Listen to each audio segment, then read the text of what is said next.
Right now, though, let's head back out into the garden, out into the kitchen. Garden to Table, wonderful program that happens in schools around the country. It's been around for probably about 11 or 12 years now, and Ani Brunet or Brunet, Ani, I'm not sure how to pronounce your surname.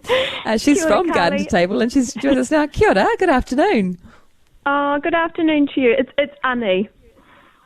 Don't worry about Ani, the there you go. I got the first name wrong as well. Ani, lovely to chat with you. Hey, congratulations. Garden to Table has hit a big milestone the past month. You're now in 200 schools across Aotearoa. Yes, we are. And for us, we feel like we're only just beginning, because we want every New Zealand child to experience, learning in their primary school how to grow vegetables, how to compost and look after earth, how to nurture plants and harvest wonderful bounty from the garden, and then bring it into the kitchen and learn to read recipes and do calculations and make these incredible meals, and then, sit down all together and share a meal. So we're stoked to reach 200, and we just feel like we're just getting started. What are some of the things that your schools report back to you as far as what they see, how they see the children develop and create, gathering a better understanding of some real tangible life skills? Yeah, every year we ask our school principals, we survey them, and from our survey at the end of last year, 100% of the principals told us that Garden to Table, by the learning they're doing outside of the classroom in the garden and the kitchen, contributes to better health outcomes for their students, and also better educational outcomes. They tell us that children really enjoy learning outside of the classroom, and also, they tell us that some of the students that don't thrive so much in the classroom really get an opportunity to shine when they're using their hands and they're working together as a team to sort of learn things in a really practical way. And of course, that then helps them with maths, reading, language skills as well. So another thing principals tell us is that Garden to Table, once it gets the program's really established for them, it just becomes a really key part of the school's culture and identity.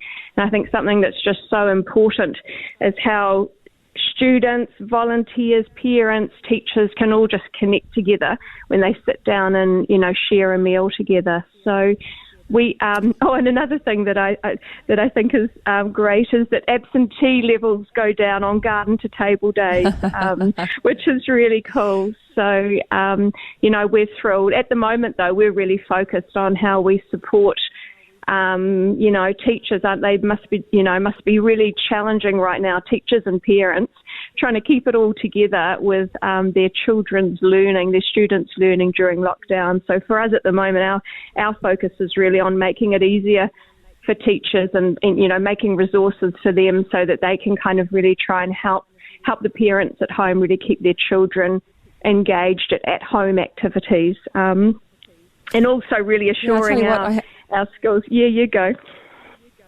I can credit Garden to Table with the increased interest in my own daughter's wanting to help cook the family meal. I think without having had that start at the Garden to Table program at her primary school, she wouldn't have had the confidence to read a recipe, to cook something out of the garden or the fridge, and she really is enjoying that cooking. So what sort of resources are you offering schools that are in lockdown or unable to get into the garden at school at the moment? What have you got for them? Where can we find them?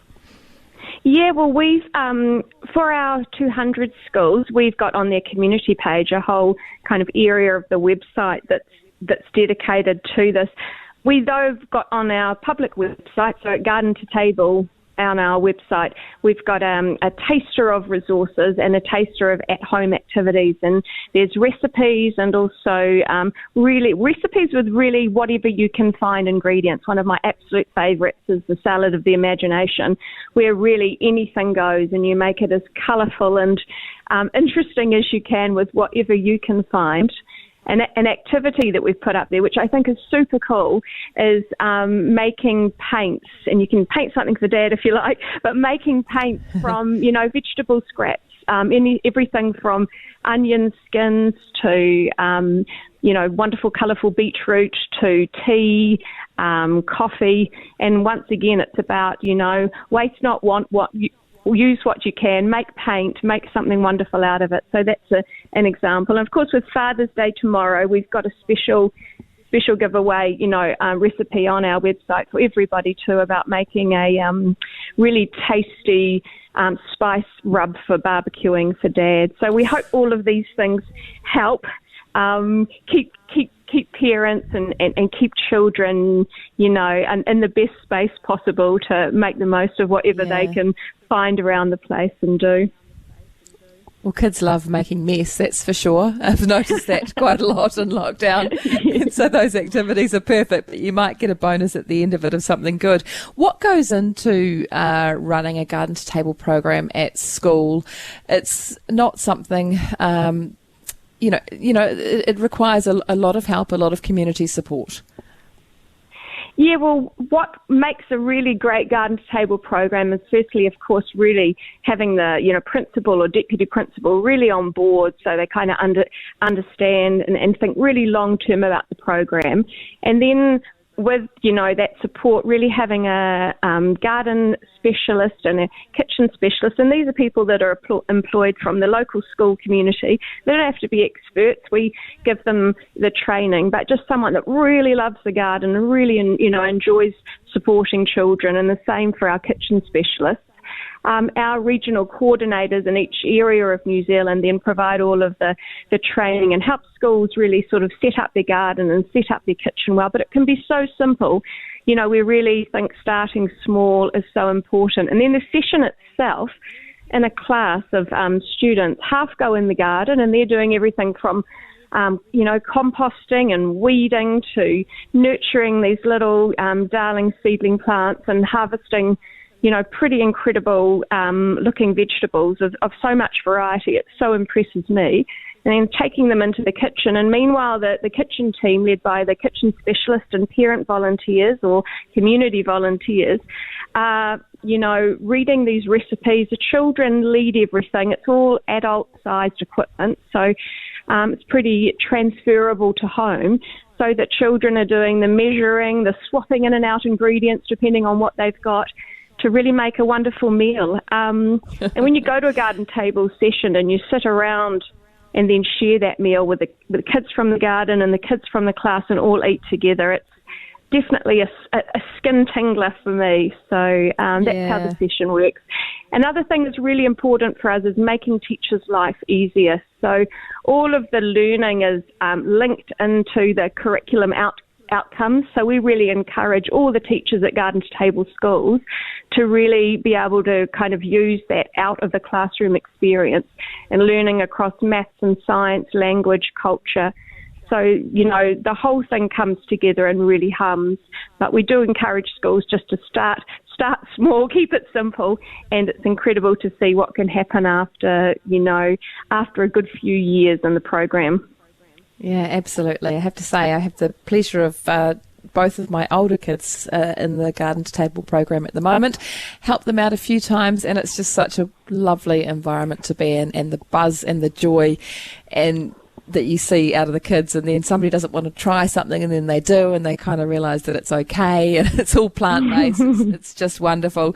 I had my daughter's obsessed with baking and cooking this lockdown, which is driving us all a bit mad because doesn't like to follow recipes, and I got told off the other day when I tried to make her figure out the fraction of the measuring cup, and she said, "Mum, it's not maths, this is not a maths lesson."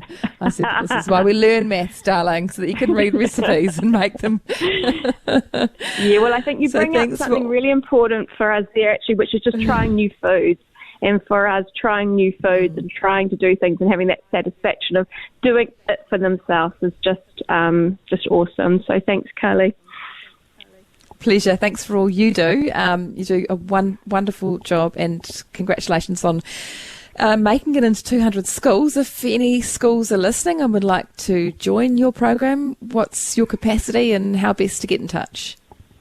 Best to get in touch is to jump onto our website, just simply searching Garden to Table, jump on our website, you can make an inquiry and we'll be right back in touch to help answer schools' questions and get them started. In the meantime, you've got those recipes and ideas for at-home activities during lockdown, including that spice rub for a Father's Day recipe as well. Thanks so much, Ani. Lovely to chat to you. And you, Carly. Bye. Bye-bye. That's Ani from Garden to Table there. Hit that milestone of 200 schools around New Zealand in the last couple of weeks. If you get a chance to help out in a Garden to Table program, it's in a school, in your local primary school. Don't have to be a parent. They'll take volunteers. Get in touch because it's a very rewarding thing to do.